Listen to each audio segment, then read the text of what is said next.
আচ্ছা, আমি একটা কোশ্চেন করি।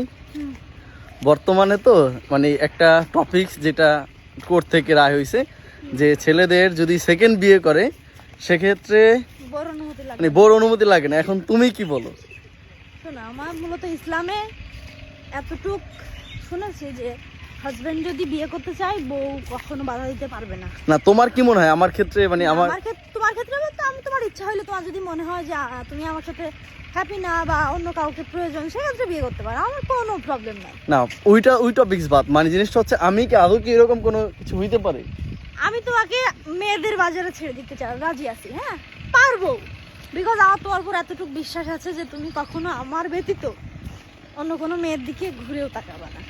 তারপর হচ্ছে বর্তমানে হচ্ছে অনেকে এটা নিয়ে দেখি অনেক কি করে, আসলে দুইটা বিয়ে না, যদি 50টা বিয়ে যদি জাহেজ হয়। ছেলে মেয়ে বা কোনো মেয়ে ফ্রেন্ড, ওর কোনো মেয়ে ফ্রেন্ড নাই, আমার কোনো ছেলে ফ্রেন্ড নাই, আমার কোনো বন্ধু নাই, ওর কোনো বান্ধবী নেই।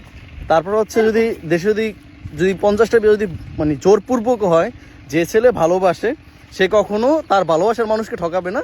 সে প্রয়োজনে এটা তো ইসলামে জায়েজ আছে বিয়ে করা। ইসলামে মানে জিনিসটা হচ্ছে ধরো দেশে হচ্ছে একটা মানুষকে বিয়ে করা জায়েজ, এবং হচ্ছে তারপর তুমি যদি চাও 50টা বিয়ে করতে পারো। যদি এমনও হয়, 4টা কথা বললাম 4টা বিয়ে করা যায়।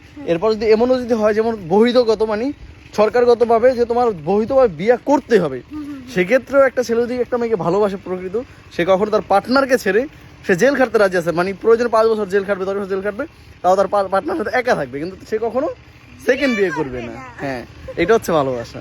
এখন কোর্ট কি রায় দিল এটা দেখে আপনি, আপনাকে যে ভালোবাসবে সে হাজারো কোর্টের রায় আপনাকে ভালোবাসবে, আর যে ভালো না বাসবে সে কোর্টে 2 লাখ হইলেও কোনো লাভ হবে না।